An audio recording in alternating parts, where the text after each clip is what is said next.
할렐루야. 오늘 하루도 지구상에서 15만 명이 정도가 세상을 떠납니다. 죽음이라는 것은 다 슬퍼서 백인도 울고 흑인도 울고 동양 사람도 울고, 우리 한국 땅에서는 하루에 한 1000명 정도가 세상을 떠납니다. 오늘도 한 1000건의 장례식이 전국 여러 곳에서 행해질 것인데, 이거는 뭐 불경기도 없어요. 때가 되면 다 사람은 가는 것이니까. 그러니까 사실 우리가 뭐가 다 시급하다 해도 이거보다 시급한 것은 없어서 아주 시급한 것을 비상사태라고 말하는데, 전도라는 것은 살아있을 때 하는 것이기 때문에 죽은 다음에 전도할 수 있는 기회도 없고, 무덤에 가서 복음을 전할 수도 없고, 살아있을 때 복음을 전해야 한다고 하는 거죠. 제가 캐나다에서 이제 우리 교회가 이제 성장할 때 전도들을 많이 하러 다녔는데, 1시간 떨어진 작은 마을에 가서 전도를 하는데, 47살, 48살 된 부부가 가게에서 일을 하고 계셨는데 복음을 받질 않더라고요. 자기는 한 60 넘은 다음에 생각해 보겠다 그러더라고요. 그 당시 그 사람은 완전히 사냥하는 데 빠져 있어서 사냥하는 데. 그래서 마음의 여유가 전혀 없더라고요. 거절당하고 그 다음에 한 번 더 갔습니다. 역시 변하지 않고 복음을 거부했습니다. 그리고 한 달쯤 지났는데 자동차 타고 가는데 뉴스가 나오더라고요. 24시간 뉴스 나오는 라디오 채널이 있는데, 그 갔던 동네가 오렌지빌이라고 하는 도시인데, 거기에 뇌염이 돌아서 동양 사람 하나가 뇌염으로 사망했다고 하더라고요. 걱정이 돼갖고 혹시나 해서 알아봤더니 그 복음을 거절했던 60대만 믿겠다던 그 사람 딱 하나가 걸린 거예요. 그리고 세상을 떠났습니다. 48살에. 그리고 저희 집사람이랑 같이 가서 그 부인 47살 되는 그 여자를 위로해주고 집에 데려다주고 기도해주고, 그분은 예수님을 영접을 하게 됐는데, 기가 막힌 사실은 한 달 후에 이 여자도 세상을 떠나게 돼요. 한 달 만에 부부가 세상을 다 떠났습니다. 아들 하나 남겨놓고, 대학생 아들이 있었는데 그 아이가 이제 뭐 갑자기 고아가 됐으니까 어떻게 해요? 그래서 우리 교회들이 힘을 모으고 또 한국 신문에다가 내서 장학금을 마련해 가지고 대학 졸업할 때까지 졸업시킨 적이 있었습니다. 여러분, 사람은 누구도 큰 소리를 칠 수가 없어요. 내일 일은 아무도 모르는 거예요. 오는 건 다 순서가 있지만 가는 건 절대 순서가 없고, 지금 우리가 살고 있는 게 아니라 죽고 있는 겁니다. 죽음은 다 정해져 있는 거예요. 누구든지, 여러분, 각 사람이 다 죽는 시간이 정해져 있어요. 우리는 그를 향해서 지금 가고 있기 때문에 엄격히 말하면 죽고 있다고 하는 말이 더 맞는 말이 되겠죠. 사람이 갖고 있는 가장 불안한 구조라는 것이 있는데, 그 세 가지 구조를 폴 틸리라고 하는 교수가 늘 젊은이들에게 얘기를 했는데, 제일 첫 번째는 존재론적인 불안, 두 번째는 도덕적인 불안, 세 번째는 정신적인 불안이 있다. 이 존재론적인 불안이라는 말은 죽음과 운명의 문제를 말하는 겁니다. 사람은 누구나 다 죽음에 대한 불안이 있는 거예요. 죽음을 좋아하는 사람은 아무도 없어요. 죽음이 멀리 있을 때는 나와 상관이 없는 것 같지만, 오늘도 뭐 러시아에서 몇 명 죽었다, 예루살렘에서 몇 명 죽었다, 전쟁으로 죽었다, 지진으로 죽었다. 근데 그 죽음이 점점 내게 가까이 와서 우리 가정에 들어와서 그것이 우리 부모님이나 내 가족들이 죽게 되면 굉장히 심각한 거고, 근데 이 죽음이 나한테 찾아오면 이거는 하늘이 무너지는 것보다 더 무서운 사실이고, 그렇게 사람들은 죽음과는 전혀 상극적인 관계 속에서 살고 있는, 너무도 비자연스러운 것이 죽음이라는 거예요. 죽음처럼 어둡고, 죽음처럼 무섭고, 죽음처럼 차갑고, 죽음처럼 절망스러운 것이 없는 거예요. 인간의 의식 구조의 그 지하실에 들어가 보면 무의식이라는 게 있는데, 무의식 속에 누구나 사람은 다 죽음에 대한 불안을 갖고 있어요. 이 문제가 해결되지 않으면 인간은 평안할 수가 없는 거예요. 죽음과 동시에 운명이라고 하는 것, 내일 일을 모르고 5분 후에 일어날 일을 몰라요. 내가 지나가다가 30분 후에 교통사고로 죽을 것을 알면 누가 거길 가겠습니까? 전혀 모르는 거죠. 미래에 대한 불안, 이런 문제 때문에 세상에 태어나는 것이 종교가 생기고 보험회사가 생기고 무당들이 생기고 점쟁이들이 그것 때문에 밥 먹고 살고, 사람의 불안한 심리를 이용해서 보험회사가 처음 시작될 때 확률은 100분의 1도 안 됐었는데 이건 반드시 성공한다고 시작했더니 지금 전 세계가 다 보험회사가 돈을 갖고 있잖아요. 불안한 심리를 이용한 겁니다. 모든 종교가 인간의 이런 죽음과 운명의 문제를 다루고 있어요. 이 문제가 어떻게 해결되겠느냐, 이걸 해결받아야 된단 말이죠. 우리 모두는 다 죽음이라는 망령에 쫓기고 있는 사람들이고 죄책이라는 망령에 쫓기고 있는 사람들이에요. 그 죽음, 존재론적인 불안과 함께 도덕적 불안이라는 말은 이제 사람만이 갖고 있는 죄책이라는 게 있는데, 여러분 여기 뭐 식물이 없네요. 여기 식물 뭐 밖에 나가면 많이 있죠. 나무도 있고 꽃도 있고, 모든 식물은 그냥 그대로 자라고 죽는 겁니다. 움직일 수가 없어요.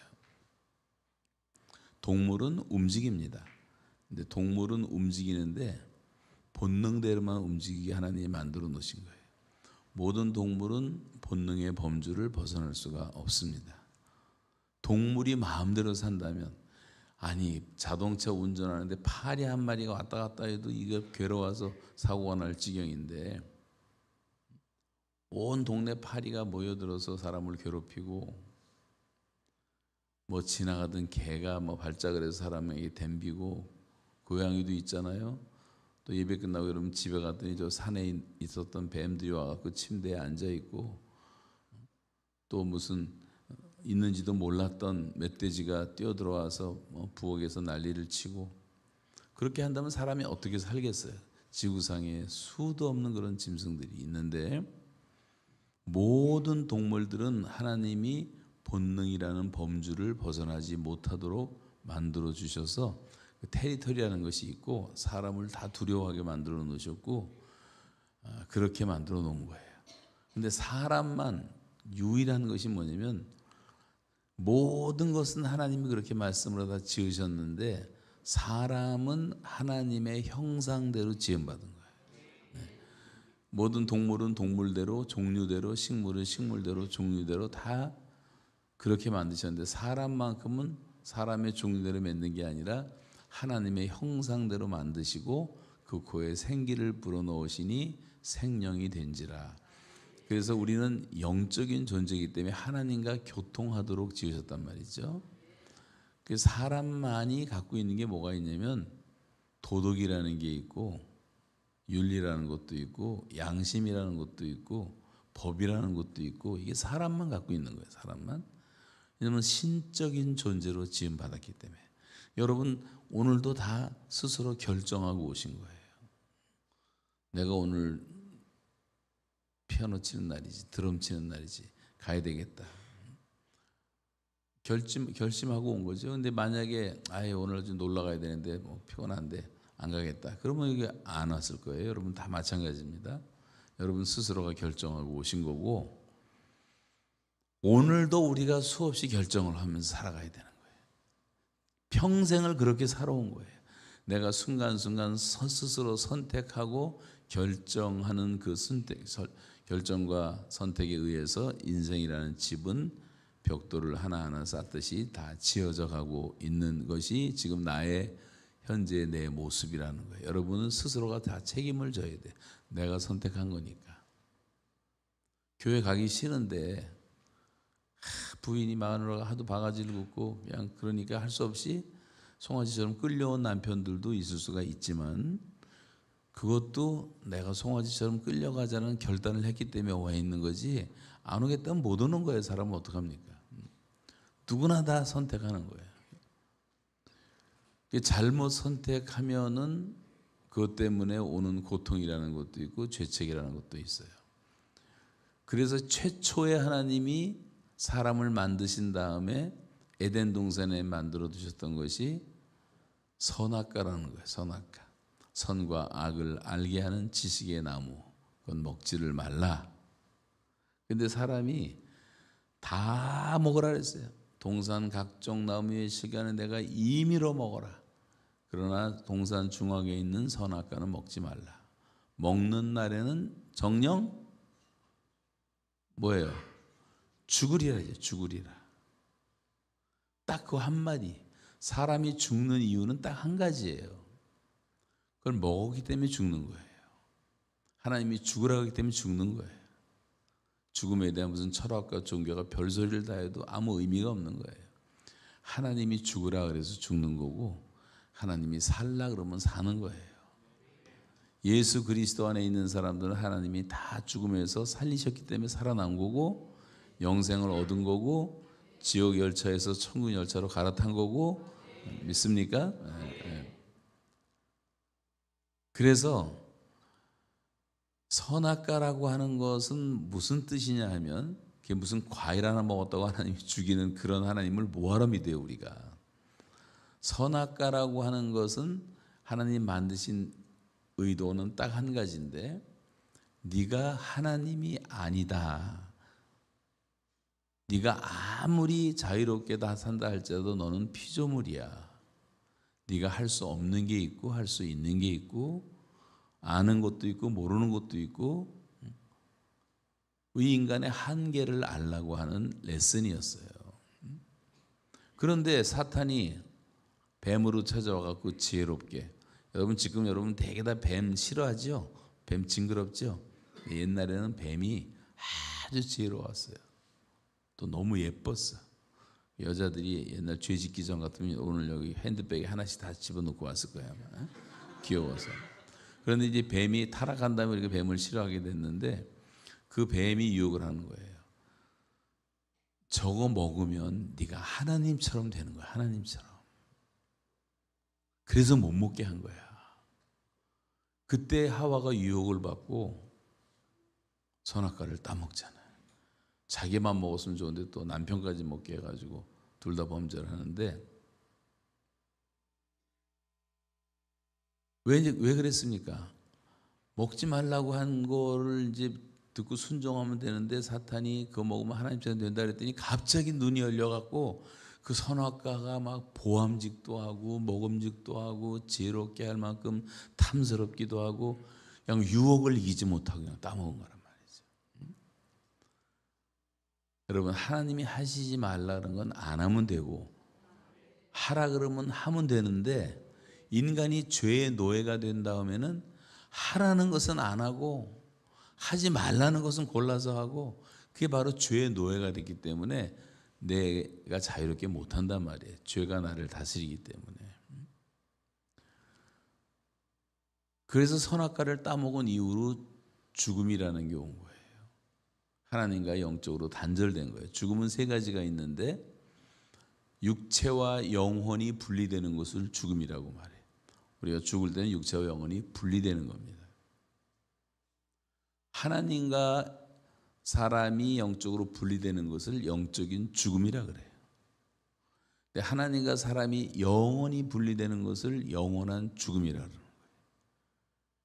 지옥을 말할 때 둘째 사망, 게헨나 이것이 하나님과 영원한 분리를 말하는 거예요. 그럼 우리가 이제 분리돼서 하나님을 떠나 있었고 죄 가운데 살았는데 하나님은 우리를 지으신 분이시기 때문에 하나님은 속성이 사랑이세요. 사랑으로. 그래서 우리가 불쌍하잖아요. 불순종하고 살아가는 걸 보시고 그래도 하나님께서 구원의 손길을 베풀어 주셔가지고 구약 시대에는 짐승의 피로 사람들의 죄를 속하는 제도를 만들어 주십니다. 지금부터 한 4,000년 전에 성경에 보면 모든 생명의 비밀은 피에 있다라고 말해요. 피에 있다. 피가 비밀입니다. 그걸 이제 4,000년 지난 다음에 이제 의학계에서 그걸 발견을 해가지고 뭐 피를 연구하고 유전자를 연구하고 DNA를 연구하고 난리치지만 성경은 옛날부터 이렇게 말한 거예요. 모든 생명의 비밀은 피에 있는 거예요.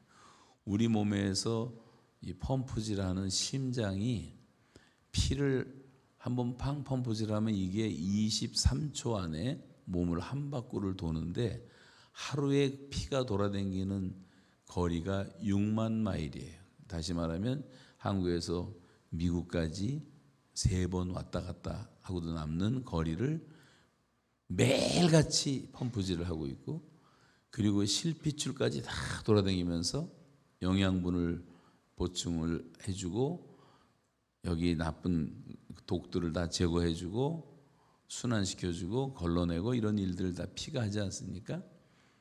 모세혈관이라는 건 머리카락이 10분의 1도 안 되는 그 가느다란 관 속으로 흘러다니는 피들을, 그래서 뭐 고혈압에 걸리고 뭐 뇌출혈을 당했다는 건 그게 막히는 거예요. 막혀서 터지는 것을 말하잖아요. 너무 신비하지 않습니까? 피가 생명이기 때문에 우리가 살아있는 거예요. 팔 하나 없어도 살고 다리 하나 없어도 뭐 팔다리 다 없어서 사는 사람도 있고. 그래서 피 흘림이 없은즉 죄사함이 없다라는 원리 때문에 짐승의 피로 사람들이 대속하는 제도를 제사라고 말해서 그렇게 임시 방편으로 그렇게 하나님께서 사람들을 만나 주시는 거예요. 그러다가 하나님의 영원한 계획 가운데 우리를 완전히 구원해 주시는 그 계획이 바로 당신의 아들을 보내셔서 죄 없는 하나님의 아들 예수 그리스도의 피로, 아까도 그런 찬송 많이 불렀잖아요.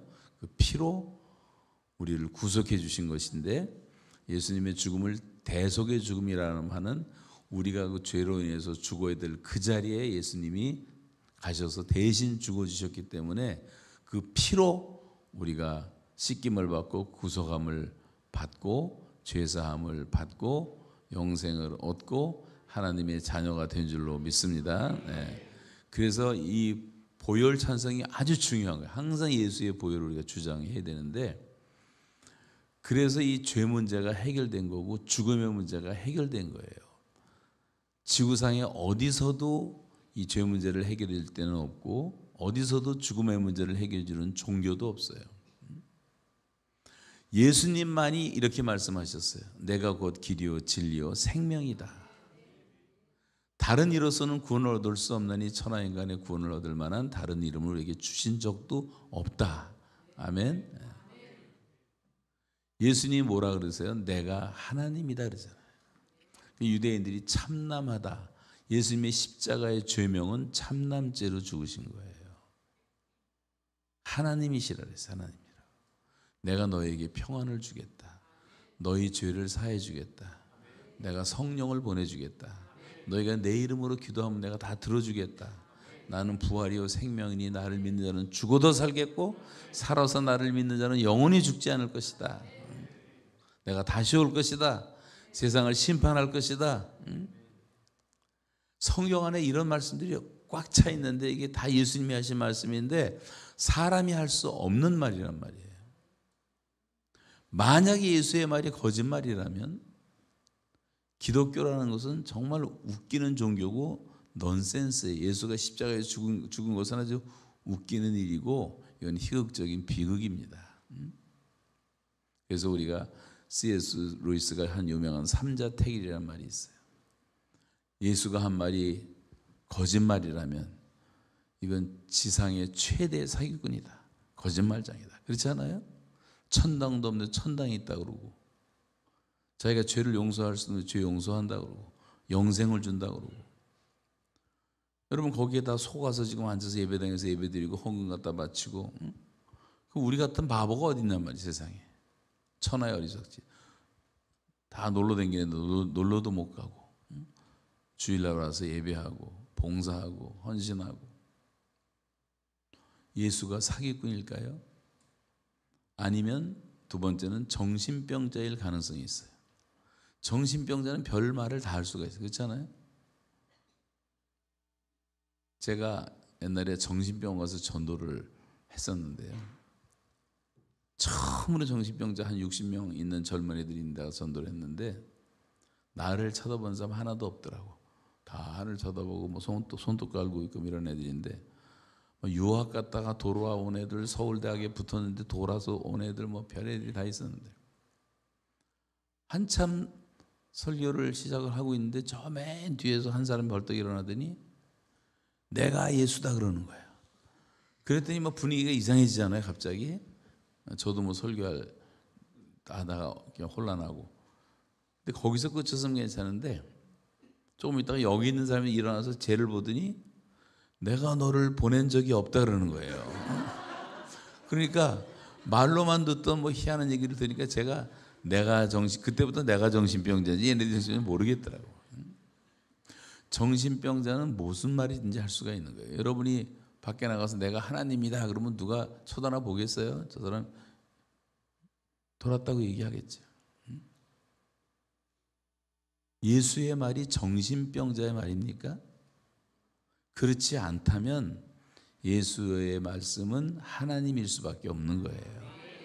예수를 뭐 도덕적인 스승이니 4대 성자 중에 한 사람이니 훌륭한 인류의 스승이니 쓸데없는 말은 선택의 여지가 없어요. 그런 말은 선택하지 않도록 성경을 읽어보면 예수는 하나님으로 말씀하신 거예요.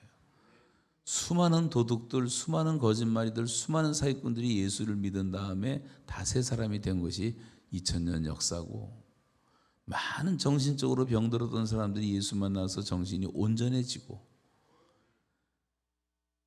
여러분 귀신이 때로 들어와 가지고 군대 귀신 들렸던 사람이 거라사 지방에서 막 소리를 지르고 무덤에서 소리 지르고 돌로 몸을 해하고 쇠고랑을 막 끊어버리고 무시무시한 그 귀신 들린 사람을 주님은 지나가시다가 불쌍히 보시고 고쳐주시고 축사를 하시는데, 귀신들이 돼지떼로 들어가게 해달라. 돼지떼 2000마리에게 들어가서 돼지떼는 다 죽고 이 사람은 정신이 온전하게 되어 예수를 쫓으니라. 그런 말이 나와요. 요즘 돈 계산해 보니까 돼지 2000마리면 한국 돈으로 한 5억 돼. 5억. 5억이 중요한 게 아니란 말이에요. 한 영혼이 얼마나 천하보다 귀한지 예수님은 돼지 2000마리를 희생시켜가면서 그 영혼을 구원하셨단 말이죠. 그 수많은 미친 사람들이 다 제정신으로 돌아오는 것도 예수 그리스도의 권능으로 되는 줄로 믿습니다. 그러면 예수님은 사기꾼도 아니고 예수님은 정신병자도 아니라면 예수님은 하나님일 수밖에 없는 거예요. 부처가 그런 말을 했으니까 뭐 마호메트가 그랬습니까? 부처가 말하기를 해탈의 도를 물었더니 너희 구원은 너희가 스스로 성취하라. 불도라는 건 다 자기가 알아서 뭐 닦는다는 말도 안 되는 것을 가지고 사람들이 지금도 속고 있는 거예요. 내가 양의 문이다 그랬어. I am the door 할 때 그게 에고 에임이라고 하는 나는 나다라고 하는 하나님이 쓰시던 말하고 똑같은 말을 하면서 나만이 양의 문이다, 다른 데로 들어가는 자는 다 절도요 강도라고 말했어요. 기독교 외에는 진리가 없는 거예요. 그러니까 기독교인들을 싫어하는 거예요, 사람들이. 기독교는 너무 독선적이지 않느냐? 어떻게 자기들만 구원이 있다고 말하느냐? 종교 다 똑같은 거 아니야? 다 천국 가자라는 거 아니야? 근데 왜 예수 믿는 사람은 유난 떠냐? 근데 생각해 보세요. 그러면서 이런 말들 합니다. 남산을 올라가는데 팔각정 올라가는데 길이 하나밖에 없냐? 남산 올라가려면 약수동에서도 올라가고 퇴계로에서도 올라가고 명동에서도 올라가고 장충동에서도 올라가고 천국 가는 길이 한 가지가 아니지 않느냐? 뭐 불교도 있고 유교도 있고 마음에도 있고 뭐 다 있는데 왜 예수만 믿어야 된다 그러느냐? 이게 크게 잘못되어 있는 게 뭐냐면 전제가 잘못되어 있는 거예요. 천국은 팔각정이 아니에요. 사람이 노력으로 갈 수 있는 것이 아니란 말이에요. 사람은 죄에 빠져서 자기 스스로도 구원할 수가 없는 그런 죄 가운데 살아가는 사람들이에요. 기독교와 다른 종교가 완전히 다른 것은 뭐냐면 다른 종교는 이 땅에서 사람들이 이렇게 다 만들어내는 거지만 기독교는 하나님이 우리를 찾아오신 거예요. 아들을 보내주신 거예요. 구원자가 오셨단 말이죠. 마호메트는 나는 무릎이 닳도록 죄를 씻기 위해서 기도했다 그랬어요. 똑같은 죄인이죠. 공자님은 내세에 대해서 묻고 있는 자로라고 하는 제자에게 자로 14편에 보면 야단을 칩니다. 우리가 알지 못하는 얘기 하지도 말자. 무슨 내세에 대한 얘기를 하냐, 이 땅의 일도 모르면서. 정직하니까 그나마 존경을 받는 거예요. 솔직하니까. 소크라테스는 그 당시에 그릭 철학자들이 다 뭐 죄다 지식을 디스플레이하면서 자기들이 뭐 대단한 것처럼 자랑하고 있었을 때 소크라테스 한 사람이 뭐라냐면 나는 아는 게 하나가 있는데 나는 모르는 걸 안다. 무지를 안다. 그래서 소크라테스가 철학자의 할아버지가 된 거예요. 겸손하기 때문에. 나는 우리가 아는 게 뭐가 있습니까?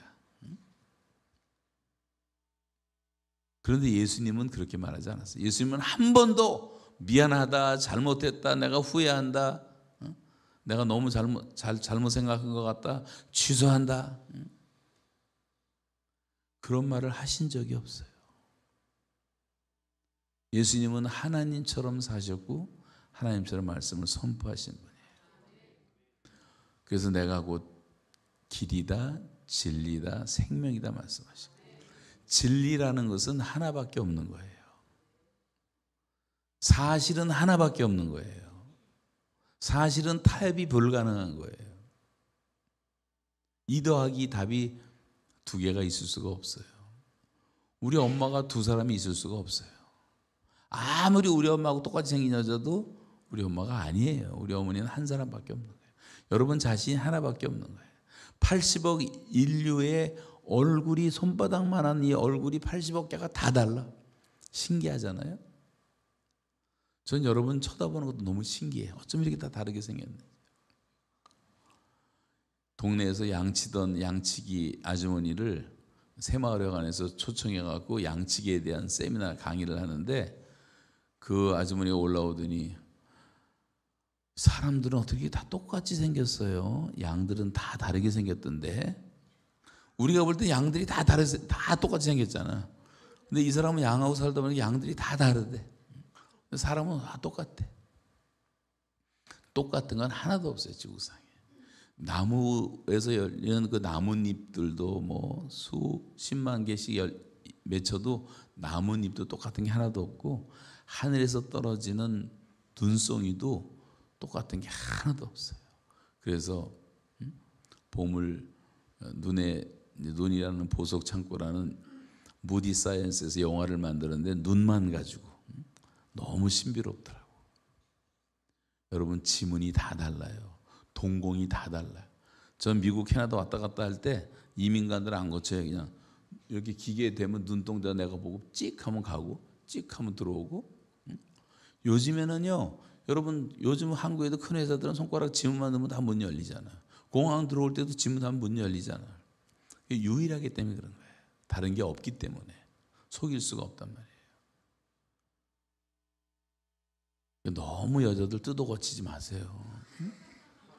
하나님이 다 알아보시는데 한국 여자들은 좀 알아보기가 힘드신 부분이 있어. 하도 고쳐가지고 원판이 망가져갖고 말이지.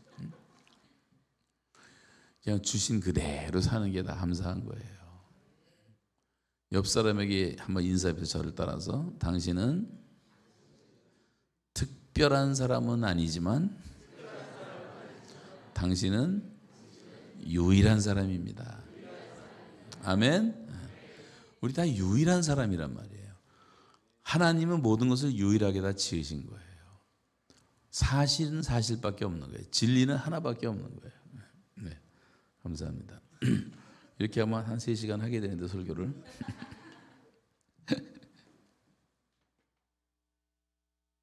고맙습니다. 전 3시간 설교에도 물을 한 모금도 거의 안 마셔요. 근데 오늘 갖다 준 사람 성의를 봐서 마신 거예요. 성의를 봐서. 진리를 알지니 진리가 너희를 자유케 하리라 했어요. 여러분, 이 진리이신 주님을 알수록 우리는 자유해집니다. 자유해지는 거예요. 그래서 아까 이제 그 하다만 얘기지만 다 뭐 길게 할 필요도 없지만 이런 존재적인 불안에서 우리는 완전히 해방된 사람들이 되었어요. 예수님 때문에 도덕적 불안에서도 해방된 사람이 되었어요.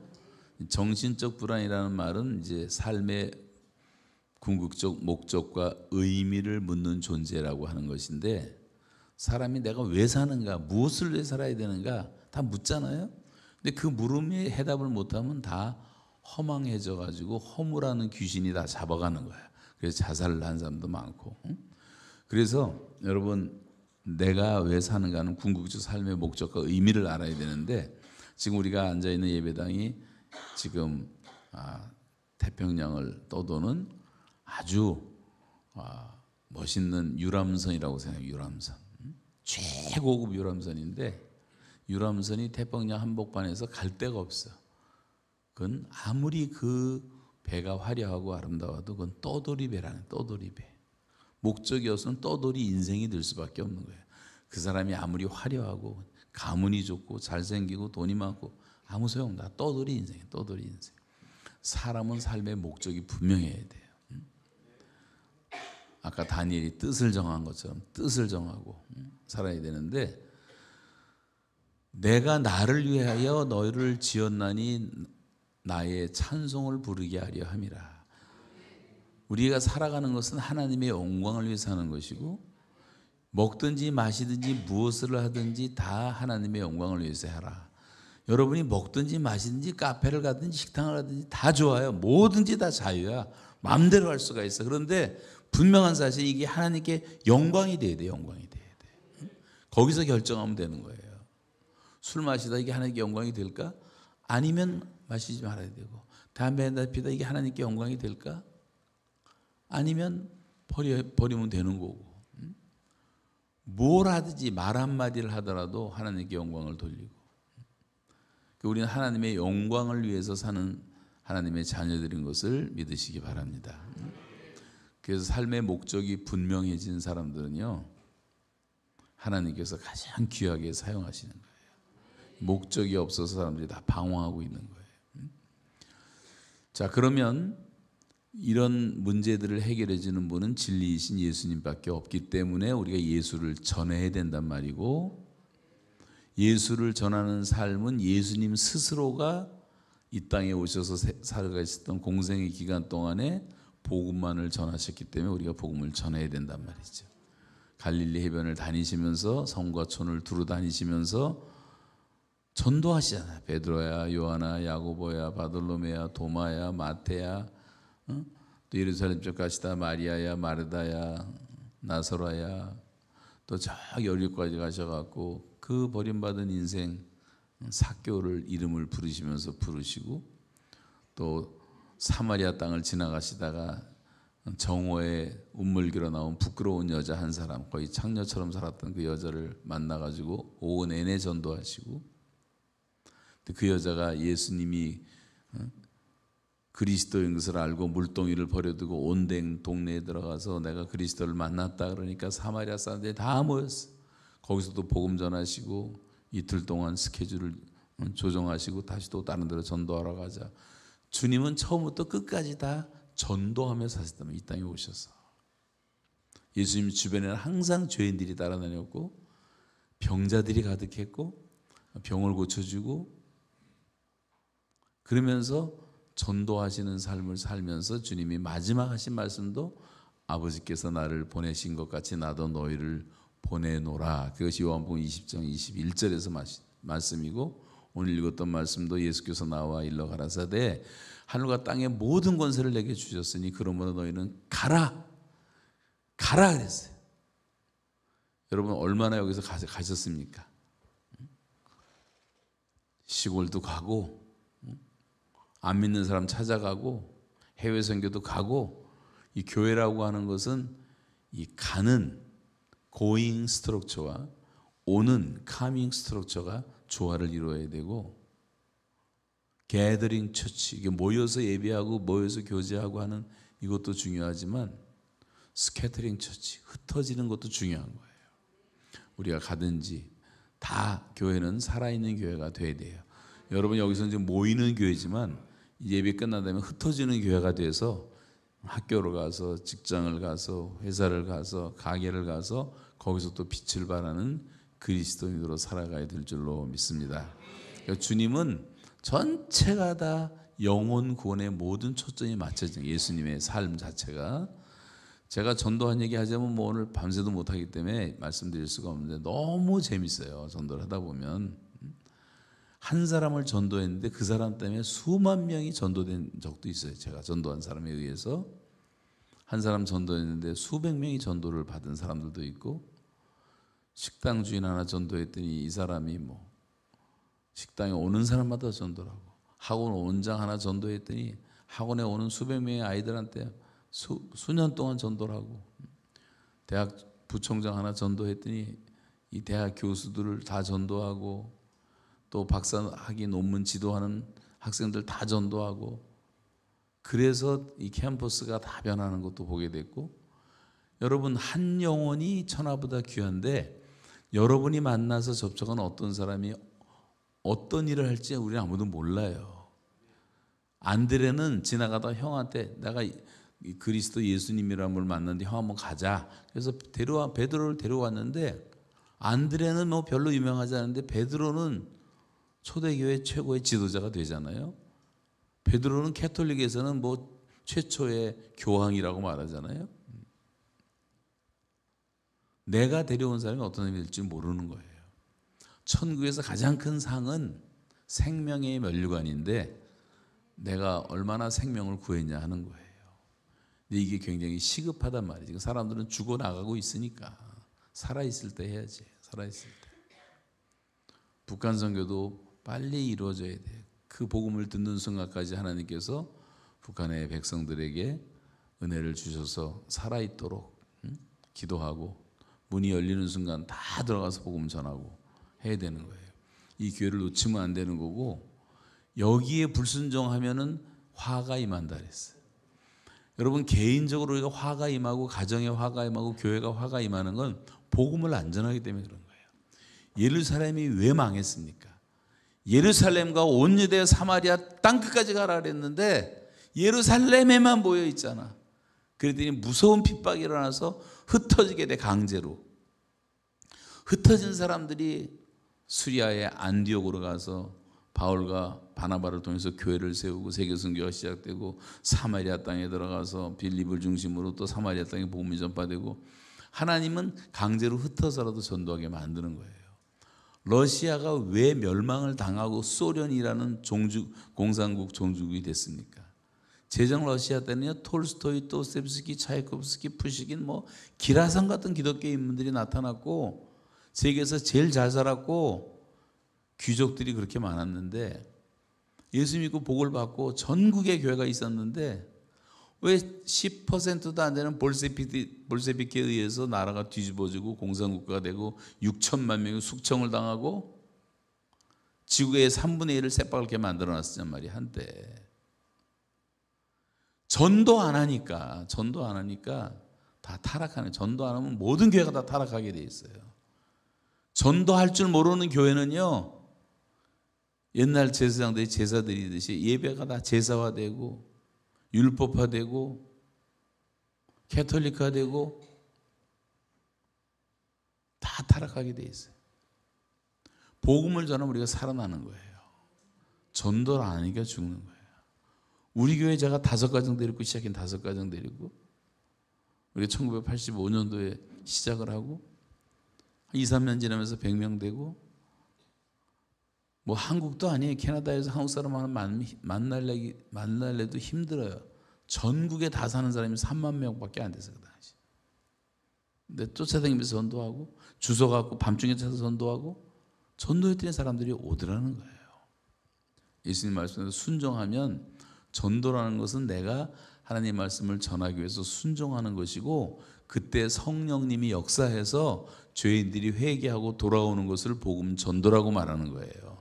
내가 하는 게 아니에요. 성령님이 우리 순종할 때 같이 하시는 거예요. 그랬더니 금방 500명 되고, 금방 1000명 되고, 금방 2000명 되고, 3000명 되고, 4000명 되고. 이민교회도 그렇게 할 수가 있는데, 여기 나가면 여러분 다 죽은 영혼들이고 다 전도할 우리 밥들인데, 응? 밥이에요, 밥, 우리 밥. 근데 우리는 세상을 보고 탐정군처럼, 정탐군처럼 자기의 자화상을 메뚜기 새끼잖아요. 메뚜기. 난 메뚜기다. 세상 사람들은 뭐 대단해, 부자도 많고 뭐 박사도 많고. 그런 소리 하지 말고, 하나님이 보실 때는 우리 안에 있는 양과 우리 밖에 있는 양 두 종류밖에 없는 거예요. 구원받은 영혼들과 구원받지 못할 지옥 간 영혼들이 있는 거예요. 지옥 열차를 타고 달리는 사람과 여기서 예수 믿고 건너뛰어서 천국 열차를 타고 달리는 사람이 있을 뿐이지 복잡할 게 하나도 없어요. 구원받지 못한 영혼들은 다 구원을 받는 게 제 우선순위인 줄로 믿습니다. 그래서 전도를 해야 돼요, 여러분. 그 전도하는 영혼을 하나님이 제일 기뻐하시는 거예요. 하나님이 가장 기뻐하는 건 전도하는 영혼이에요.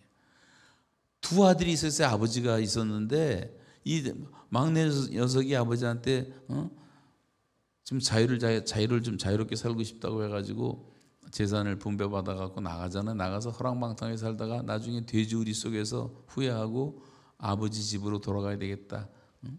우리 집안의 일꾼이 더 낫다 나보다. 그래갖고 회개하고 돌아오잖아요. 근데 그때 큰아들은 뭐 했어요? 집에서 성실하게 일하고 열심히 일하고 아버지를 도왔는데 그게 잘못됐다는 거예요. 그게 잘못됐다는 거예요.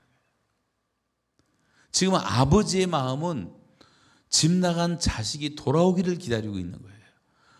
문도 닫지 못하고 주무시고 있는 거예요. 밥을 진수성찬을 먹어도 맛이 없는 거예요. 식음을 전폐하고 아들이 돌아오길 기다리면, 그 아버지의 마음을 알았다면 형은 빨리 나가서 동생을 찾아서 데리고 와야지 효도하는 거지. 자기 혼자 열심히 일한다고 됩니까? 여러분, 교회생활 아무리 열심히 해도, 아무리 성가대하고 아무리 많이 봉사하고 헌신해도 그것이 복음 전도하고 상관이 없으면 의미가 없는 거예요.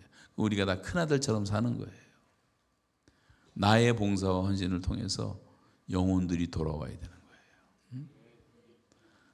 아버지는 보세요. 그렇게 기다리다가 아들이 돌아오는데 빨리 돌아오는데 아버지가 먼저 보는 거예요. 먼저 봐.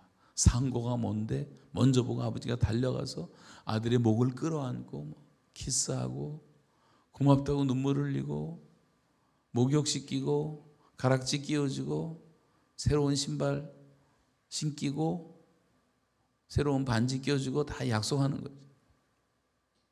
얼마나 기쁘셨으면. 하나님은 지금도 저 잃어버린 영혼들이 돌아오기를 기다리신단 말이에요. 저와 여러분이 아버지의 뜻을 안다면 영혼들을 그렇게 불쌍히 여기는 마음을 갖고 사람들을 만날 때 기도하고 한 영혼 전도하기 위해서 여러분 가던 편의점을 계속하고 가던 식당 계속 가고 또 팁도 뭐 5,000원 10,000원씩 주면서 좀 잘 사겨놓고 미장원 가는데 늘 가고 이발소 가는데 늘 가고 이발사한테 칭찬도 해주고 고맙다 그러고 팁도 좀 주고, 그 사람들의 관계가 좋아져요. 그 관계가 좋아지면 사람들은 말을 받아요. 우리 말을. 이게 전수가 되는 트랜스퍼가 돼. 그럼 복음 전하기가 더 쉬운 거예요. 좋은 관계 속에서. 그래서 여러분 전도하시는 교회가 되시기 바랍니다. 예수님이 그렇게 사셨기 때문에 또 예수님의 제자들이 다 그렇게 전도하다 순교를 당한 거예요. 그러면 우리 기독교는 2000년 동안 예수 그리스도와 사도들을 본받자, 예수 그리스도와 사도들의 터 위에 세워진 교회, 신앙 고백 이런 얘기를 외쳐왔다면 그 예수님이 한 일이 뭐고 사도들이 한 일이 뭐냔 말이에요. 전도한 거 아니에요? 우리 여기 전도사님도 계시는데 전도도 안 하는데 전도사님이라는 말을 붙이면 안 돼. 전도를 해야지 전도사님이 되는 거예요. 고기도 없는데 어부라고 말하면 안 돼. 고기를 잡는 사람을 어부라고 말해야지, 고기는 한 마리도 못 잡는데 어부라 그러면 되겠어요? 전도도 안 하는 목사, 전도도 안 하는 장로, 그게 무슨 장로고 목사냔 말이에요. 안 그래요? 사랑 나누는 어부가 되게 하리라 그랬는데 그것이 주님의 뜻이고 하나님의 명령이신데 전도 하나도 한 적이 없어요. 교회를 10년, 20년 다니면서도 아무 의미가 없네요. 그것은. 고기 없는 어부의 부위라는 책을 쓴 존 드레스라는 목사님의 책을 제가 읽었는데 이렇게 시작되는, 간단하게 말하면 강에나 바다에나 어디나 고기들이 가득했습니다. 그 고기들은 다 배가 고파 있었습니다. 사람들은 고기를 잡으러 가자고 그 주변으로 이사를 왔습니다. 집이 세워지고 학교가 세워지고 다 했는데 사람들이 고기를 잡지 않습니다. 어떤 사람들은 나는 고기가 좋아하는 먹이의 특성을 연구하는 일에 부름받았다, 맨날 고기 먹이만 연구합니다. 어떤 사람들은 고기 잡는 장비를 만드는 데 나는 부름받았다, 맨날 고기 잡는 장비만 만듭니다. 어떤 사람들은 나는 고기 잡는 법을 가르치는 강의를 해서 세미나를 열고 회관을 짓고 24시간 거기서 계속 강의가 돌아가고, 어떤 사람은 또 고기 잡는 법에 대한 책을 써가지고 24시간 긴서서가 돌아가고 책을 팔고, 다 고기를 잡자고 하는데 고기를 잡는 사람이 없단 말이에요. 잡는 사람이 없어. 고기 없는 어부. 그런데 어떤 세미나에 참석한 두 청년이 감동을 받고 나가서 그 강의가 끝난 다음에 낚시를 던졌는데 대어를 2마리 잡은 거예요. 그랬더니 사람들이 놀라고 어떻게 그 대어를 잡았냐. 사람들이 몰려온 거예요. 새까맣게 몰려와서 그 두 청년의 얘기를 듣기 시작합니다.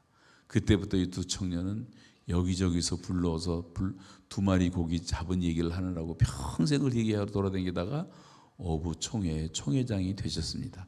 뭐 이런 얘기도 나와요. 거기 보면 얼마나 웃기는 얘기냔 말이에요. 우리가 다 고기 잡죠 말을 하지만 고기를 안 잡는 사람을 어부라고 할 수가 있습니까? 전도 안 하는 선교사를 선교사라고 할 수가 있습니까? 비즈니스 하는 선교사도 천재에 이 땅에 보면 영혼을 구원하러 가서 영혼 구원을 안 하고 말이죠. 교회가 왜 존재해야 하냐? 존재의 본질을 알아야 되잖아요. 교회는 하나님을 예배하는 게 제일 중요하고, 예배하고 하나님과 교통한 다음에 성령 충만을 받아갖고 나가서 소금으로 빛으로 살면서 영혼들을 구원해서 구원의 방주로 데려와서 그들도 교회를 통해서 성장할 수 있도록 이게 전도하는 사명이 우리에게 있다는 것을 꼭 잊지 마시기를 바랍니다. 그 예수가 없이는 구원이 없기 때문에, 이 전도라는 건 예수의 절대적인 명령이기 때문에, 그리고 하나님이 다 약속해 놨어요. 믿는 자들에게는 이런 표적이 따르리니, 표적이 따른대요. 어떤 표적이 따릅니까? 너희가 새 방언을 말하며 내 이름으로 귀신을 쫓아내며 뱀을 들어 올리며 무슨 독을 마실지라도 해를 받지 아니하며 병든 자에게 손을 얹든지 그 사람이 나을 것이다. 아멘? 근데 그대로 해보시란 말이에요. 앞으로 여러분이 병자를 위해서 기도할 때 다 나을 수도 있는 거예요. 믿음으로 하게 되면. 독을 마셔도 해로움을 안 받을 수 있는 거예요. 여러분 오늘 집에 가서 양잿물을 한 바가지씩 먹으면 우리 다 죽잖아요. 그 다음날. 근데 그런 얘기한 게 아니라 전도하는 현장에서는 그런 위험한 일을 당해도 해를 받지 않도록 하나님이 비상하게 우리를 지켜주신다는 약속인 줄로 믿습니다. 귀신 들린 사람 다 쫓아낼 수가 있는 거예요. 두려워할 게 없고. 이게 다 표적이 따라가면서 사람들이 그래서 믿는 거예요. 순복음교회가 뭐 천막 하나 쳐놓고 시작했는데 지금 세계 최대의 교회가 된 것도 수많은 그런 표적이 따랐기 때문에 사람들이 구경 온 거야. 귀신이 나갔대더라, 병 고쳤대더라, 소문 듣고 와가지고 나중에 복음 듣고 구원받고. 그래서 이것은 명령으로 되어 있다는 걸 기억하시고, 우리가 할 것은 순종밖에 없는 거예요. 순종. 우리 교회에서는 이제 선교를 1년 내내 365일 우리 교회 교인들이 거의 대다수가 다니는데, 저기 아프리카에 뭐 케냐도 가고 탄자니아도 가고 말라위도 가고 보츠와나도 가고 말리도 가고 가나도 가고 기니도 가고 세네갈도 가고 다 다닙니다. 팀들이. 제일 많이 다니는 게 옛날엔 중국 많이 다녔고 북한 다니고, 그러다가 캄보디아에 선교사가 살면서 캄보디아에 가고, 요즘은 인도에 가서 교회를 4,000개를 세우고,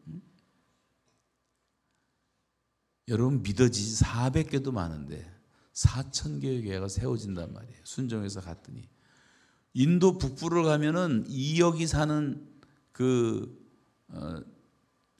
동네 이름이 뭐죠? 그 뉴델리 북쪽이 2억이 사는데 거기를 미전도 종족이라 그래. 미접촉 미전도 종족.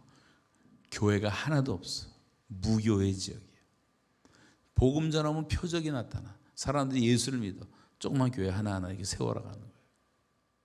그래서 우리 선교사가 4,000개를 세웠는데 지난 한 20여 년 동안에 지금도 그 성경 말씀은 그대로 말씀대로 그렇게 역사하신단 말이에요. 우리가 순종을 안 해서지. 여러분도 가보세요. 가기 원하는 분 저한테 연락 주면 내가 다 안내해 드릴게요. 인도도 가보시고 캄보디아도 가보시고. 주님 말씀 따라 순종을 해야 되는데 순종을 안 하니까 예루살렘에만 모여 있으면 안 돼. 계속 보내고 가야 돼. 우리도 다음 주에 또 몽골 선교도 떠납니다. 우리 여기서 탈북 신학생들이 북한에서 온 지 얼마 안 되는 북한 사람들도 지금 전도하느라고 목사가 된 사람들이 100명이 넘고 신학생들이 한 150명이 있고 다 복음 전하겠다고 열심히 하는데 우리 뭐 평생 교회 다니면서도 전도 안 하면 되겠어요? 순종해야 된다. 순종. 이건 명령이기 때문에 예수 외에는 구원이 없기 때문에 성령님이 전도하라고 강권하시기 때문에 성령님이 지금 강권하시는 거예요. 성령이 오신 이유는 한 가지예요. 예수님이 성령을 보내겠다 그랬어요. 보혜사 성령을 보내겠다. 그 성령이 오시면 성령은 자기를 증거하지 않고 성령은 나를 증거할 것이요 그랬어요. 성령 충만 받은 성도는 반드시 예수 그리스도를 증거하는 회개와 중생의 영이기 때문에 성령님이 반드시 그런 열매가 맺혀지게 되는 거예요. 우리는 성령 충만을 착각해서 뭐 춤추고 난리치고 기도원 가서 벌렁벌렁 자빠지고 난리치는데 그거는 성령 충만한 경우도 간혹 있겠지만 그건 영적인 쾌락주의에 빠져 있는 거예요. 영적 이기주의에 빠져 있는 거예요. 자기 하나 좋다고. 그럼 나와서는 뭐 욕하고 돌아다니고 뭐 고무신 없어졌다고 뭐 어떤 년이 내 신발 집어간다고 소리 지르고 권사님들이 뭐 인격은 하나도 변하지 않고 그건 감정 충만이에요. 그런 영적 쾌락주의에 빠지지 마세요. 성령이 임하시면 너희가 권능을 받고 예루살렘, 온 유대, 사마리아 땅끝까지 이르러서 내 증인되는 것이다 그랬어요. 증인되는 것이다. 여러분을 통해서 그리스도라는 열매가 맺힐 때 우리가 진정한 그리스도인이고 정말 성령 충만한 사람이 되는 거예요.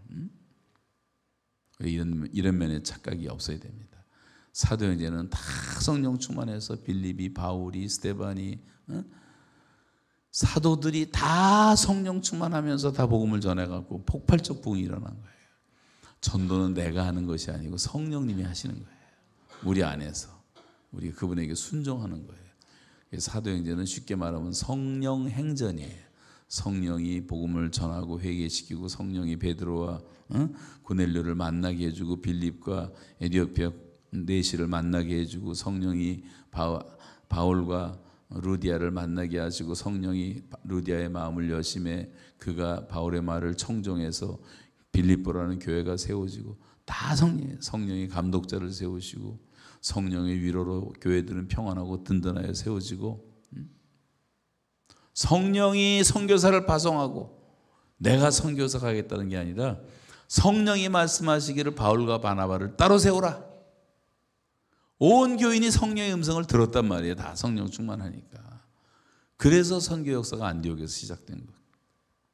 다 성령이 하시는 겁니다. 여러분 이 교회의 주인은 예수 그리스도이시고 교회를 이끌어 가시는 분은 성령이신 줄로 믿습니다.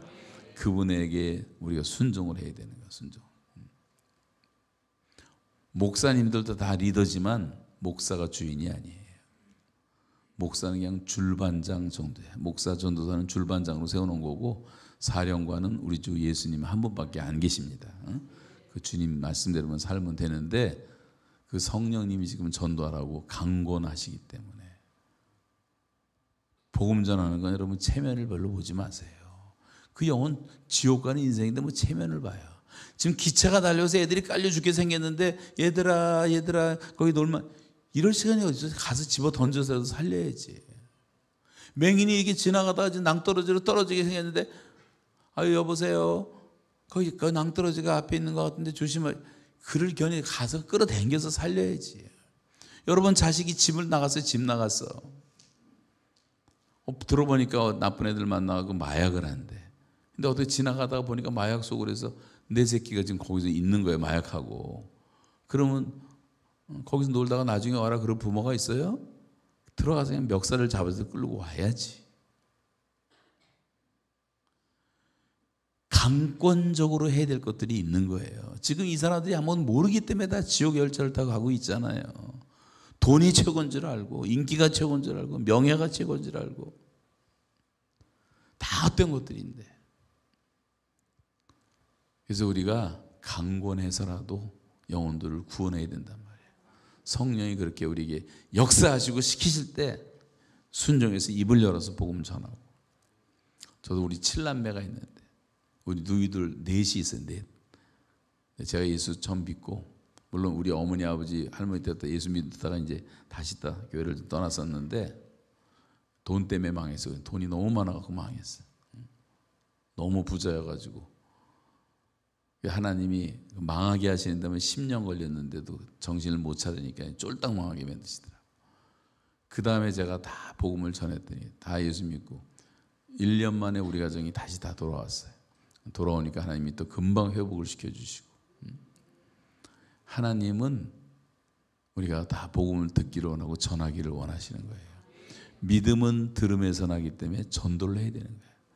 듣지 않으면 믿을 수가 없고, 믿지 않으면 들을 수가, 구원받을 수가 없는 거예요. 근데 다 엉뚱한 소리 듣고 있잖아. 텔레비에서, 라디오에서, 여기도 전파가 꽉 차 있는데 다 쓸데없는 잡소리, 헛소리, 쌍소리들만 듣고 있잖아요. 다. 복음을 듣고 진리의 말씀을 들어야 되는데 전해주는 자가 없으니까 듣지를 못하는 거예요. 믿음은 들음에서 오는 거예요. 들음에서. 전도자가 있어야지 복음을 듣고 구원을 받는 거예요. 여러분이 그랬던 것처럼 누군가에게 복음을 전해야 된단 말이에요. 이것은 여러분 살기 위해서라도 해야 돼. 영적 건강을 위해서 전도하는 거예요. 생명 보존의 법칙이에요, 이것이. 우리 건강하려면 세 가지가 중요한데, 첫째가 영양 섭취가 중요하고, 공기 호흡이 중요하고, 신진대사가 잘 돼야 돼요. 영양이 없으면 안 되더라고. 제가 북한에 갇혀서 노동을 2개월 동안 하면서 하루에 꼬박 3끼씩 다 밥 먹었는데 영양이 없으니까요, 2달 만에 몸무게가 23kg가 빠지더라고. 아무것도 못 하겠더라고. 23kg. 응? 다이어트 하실 분들은 얘기하세요. 뭐. 간단히 한 달만 갔다 오면 한 달만 갔다 오면 돼. 고민할 것도 없어요. 못 먹어보세요. 다 살 빠지게 돼 있지. 그런데 영양 섭취도 중요하고 공기호흡도 중요하지만, 기도 생활도 중요하고 말씀도 중요하지만, 신진대사가 중요해요. 신진대사가 바로 운동이에요. 이게 바로 전도하는 거예요. 여러분, 운동하지 않으면 건강하지 못합니다. 아무리 잘 먹고 아무리 공기좋은 데 가도 비대증 걸리고 고혈압 걸리고 당뇨 걸리고 다 병자가 되는 거예요. 운동을 해줘야 돼요. 운동. 신진대사가 일어나야 돼요. 이게 전도라는 거예요. 이 교회 안에서 큰 기쁨 교회, 정말 기쁨이 충만한 교회가 되려면 영혼들이 태어나는 새 생명의 숨소리가 들려오고 하나님께 돌아오는 영혼들의 눈물이 흘려지고, 그럴 때 우리 마음에 기쁨이 있는 거예요. 기쁨이 있는 거예요. 그래서 나가서 전도를 하고 복음 전하고, 미련하게 하지 마세요. 또 아무데나 서울역 가서 그냥 시끄러워서 가뜩이나 죽겠는데 또 스피커도 막 찍찍대는 거 가져가서 하고, 글씨도 지저분하게 생겨갖고 주 예수를 믿으라, 그렇게 할 필요는 없어요. 인격적으로 하고, 내가 접촉하는 사람이 얼마나 많습니까? 첫째, 우리 가족들이 있잖아요. 친구들이 있잖아요. 학교도 있잖아요. 직장도 있잖아요. 그런 관계 속에서 다 전도하란 말이에요. 전도하다 보면 욕먹어요. 기독교 욕하고, 어느 장로 때문에 안 믿는다 그러고, 누구 내가 믿었던 사람이 사기를 쳤는데 그거 교회 집사더라 막 이러고, 뭐 또 질문도 많아. 뭐 가론 유다가 천당 갔냐 못 갔냐, 선악과는 왜 만들었냐, 뭐 알아야지 대답을 하지. 모르니까. 그러니까 전도하다가 우리가 상처도 받고 실족도 하는데, 전도하는데 뭐 영역이 있어야 된다, 성령 충만하지 못하니까 하다가 오히려 가서 그냥 뭐 욕이나 먹고 오고. 그 전도하는 과정에서 성경 공부해야 되겠구나, 기도 좀 많이 해야 되겠구나, 성령 충만을 좀 구해야 되겠구나, 내가 좀 뭘 알아야 되겠구나. 그래서 기도 운동, 성령 운동, 성경 공부 운동, 제자 운동, 일치 운동, 사랑 운동, 회개 운동 다 일어나는 거예요. 전도하는 과정에서 정신 차리게 되니까. 그러면서 교회가 온전한 교회가 되어져 가는 거예요. 그럴 때 건강한 교회가 되는 거예요. 여러분 자신도 그렇고 교회도 그렇고. 우리 교회는 지금 금년 7월이 40주년인데 제가 이제 이번에 가는데 한 번도 우리는 싸운 적이 없어. 교회는 싸움만 안 해도 다 부흥되게 돼 있어요. 싸우지 못한 이유는 싸울 힘이 없어서 못 싸워. 우리는 뭐 일주일 내내 성경 공부하죠, 전도로 댕기죠, 해외 선교 댕기죠, 전도 폭발하죠, 27 시리즈 하죠, 1대1 하죠, 커피 브레이크 하죠, 새 생명 훈련하죠. 뭐 정신없이 다 말씀으로 무장을 하다 보니까 싸울 시간이 없어. 왜 교회가 갈라지고 싸웁니까? 힘이 남아 돌아가니까 입방아치다가 다 갈라지는 거예요. 삐지고 밴댕이 속처럼 좁아가지고 서로 용서 못하고 교회 안에서도 원수를 주고 살고. 절대 그러면 안 되는 거예요. 여러분 너무 내향화되는 게 안 좋은 거예요. 외향화돼야 돼. 전도를 하면서 교회는 건강한 교회가 된다는 것을 믿으시기 바랍니다. 시간 다 됐죠? 끝낼게요. 다음 또 예배가 있으니까. 그리고 제일 중요한 것 중에 하나는 이 전도 운동이 일어나야지 사회 부흥이 일어나는 거예요. 사회 부흥이. 전도하지 않으면 우리 동네가, 사회가, 마을이 달라지지 않습니다. 사람이 바뀌지 않으면 아무것도 안 바뀌는 거예요. 사람이 바뀌면 사회가 바뀌게 돼 있는 거예요. 무디가 전도할 때 시카고가 변하고 유럽이 변하고 난리 쳤는데 뉴욕에 갔는데 뉴욕에는 무디를 싫어하는 거예요. 뉴욕 타임즈가 무디는 초등학교도 못 나온 사람이다, 영어도 철자법도 틀리다, 사투리 쓰는 사람이다, 막 조롱을 했어. 근데 무디가 가서 말씀을 전하기 시작했더니 사람들이 변하기 시작하는 거예요. 예배당이 자리가 없어요. 강대상 딱 빼놓고 꽉 차는 거예요, 사람들이. 그리고 말씀의 은혜를 받고 회개하고 돌아오기 시작하는데 일주일, 2주일, 한 달, 2달, 3달, 6개월을 뉴욕 전체 집회를 하는데 뉴욕시가 달라졌어요, 완전히. 6개월 후에 뉴욕 타임즈가 사설에서 무디 집회 후에 일어난 결과에 대해서 신문에 사설을 뭐라고 썼냐면, 악덕자는 유순해지고 노인들은 밝은 소망을 가지게 되었고 청소년들은 고매한 정신을 가지게 되었다. 고통받는 자들에게 새로운 위로가 주어지고 경건의 새바람이 민족 속에 불고 새로운 삶의 원리가 하층민들에게 침투하고 있다. 감옥이 텅텅 비고 할 일 없는 경찰들에게 시민들은 봉급 주기를 기뻐한다. 술집이 문을 닫고 극장이 소독되고 쭉 쏘는 내가 사회 변화를 얘기해. 사회 변화. 여러분 이 세상에 왜 이렇게 변화가 안 됩니까? 왜 종로 3가 뒷골목 며칠 전에 갔더니 막 술 먹는 애들로 그냥 수천 명이 꽉 차 있어. 밤 10시인데도. 홍대 앞에 가보세요. 건대 앞에 가보세요. 가지 마세요. 그런데 가지 마세요. 가다가 또 물들면 안 되니까. 강남 골목부터 가보세요. 소돔과 고모라 저리 가랍니다. 다 노아시대의 사람처럼 지금 먹고 마시고 사고 팔고 시집가고 장가가고 집을 짓는 것밖에 몰라요. 완전 육체인간이야. 하루 종일 먹자 골목 돌아다니고, 하루 종일 카페 돌아다니고, 텔레비 틀으면 홈쇼핑, 쿠팡에다 똑똑 두들기면 새벽에 갖다 주고, 전국 다 배달하고 난리치고. 그게 나쁘다는 게 아니라 완전히 일상생활에 푹 빠진 육체인간 됐다. 육체인간. 몸뚱아리만 위해 사는 인간. 영이 죽었단 말이에요. 그게 노아 시대라고 예수님 말씀하셨어요.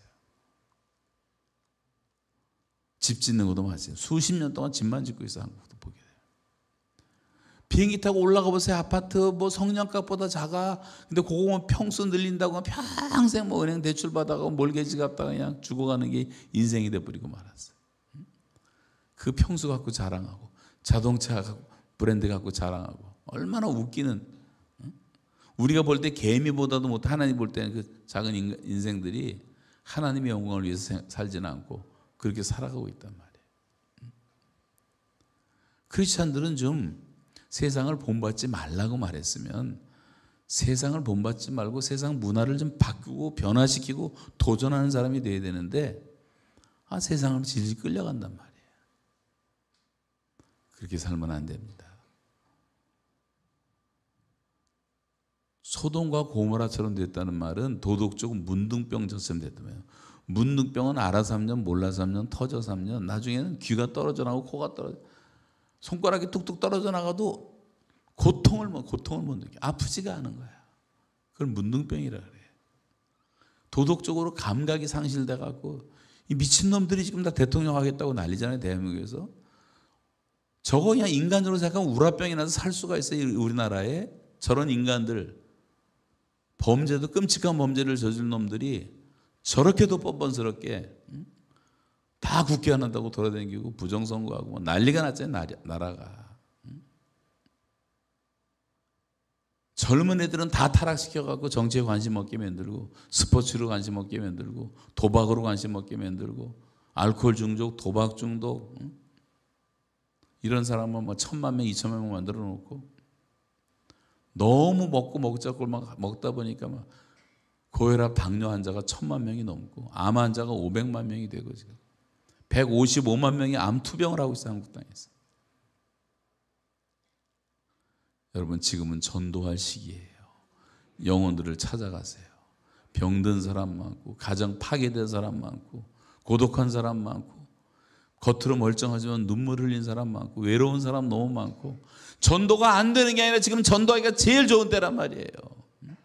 하루에 40명, 45명이 젊은이들이 매일 자살하잖아요. 자살. 왜 자살을 해요? 희망이 없으니까. 영생의 복음을 전해주질 않고 평안의 복음을, 죄사함의 복음을 전해주는 사람이 없으니까 그냥 다 멸망길로 가는 거예요. 걱정하지 마. 예수님이 너의 모든 죄를 다 담당하셨어. 하나님이 너를 사랑하셔. 너를 위한 놀라운 계획을 갖고 있어. 죄를 버리고 하나님께 돌아오고 예수 믿으면 오늘 구원받고 하나님의 자녀되고 영원한 영생의 선물을 얻게 되고, 네가 기도하는 거 하나님이 다 들어주시고, 이 복음을 전하면 돌아올 사람이 얼마나 많겠냔 말이에요. 듣지 못하니까 믿지 못하고 믿지 못하니까 구원받지 못하는 거예요. 내가 가장 사랑하는 이웃들에게, 친구들에게 줄 수 있는 최고의 선물은 복음밖에 없는 거예요. 그리고 지금은 마지막 때가 돼서 적그리스도들이 판을 치고 있고, 신천지 같은 데 가보세요. 아이고, 이단들 가보면 어떻게 저런 걸 믿냐 그러잖아요. 그럼 다 미혹의 영에 빠져서 그러는 거예요. 그건 이론하고 상관이 없어요. 그러니까 여러분, 여기 지금 건강한 교회에 앉아있다는 것만 해도 큰 축복인 줄로 믿으시기 바랍니다. 지금 사탄의 영들이 난리를 치면서 이단으로 끌어가는 영들이 얼마나 많고, 거짓 선지자가 얼마나 많고, 유튜브 보세요. 별인가들이 다 있잖아요. 목사라는 것들이 11전 왜 해야 되냐, 안 해도 된다, 뭐 말도 안 되는 그런 소리만 또 듣는 교인들도 있고, 다 영적으로 혼란한 시대가 돼버렸어요. 지금 그 영들을 다 믿지 말고 그 영이 하나님께 속했나 분별하라 그래요, 성경에서. 지금 여러분 성경을 많이 읽고 분별력을 갖고 믿어야 될 때란 말이죠. 그래서 지금은 한 영혼이라도 더 우리가 구원해야 될 때, 마귀도 자기 때가 얼마 안 남은 줄 알고 지금 발악을 하고 있는 때이기 때문에. 그리고 한국에는 사상 최대의 복음의 기회가 주어져 있어요. 하나님은 한국 사람들을 지금 쓰고 계신 거예요.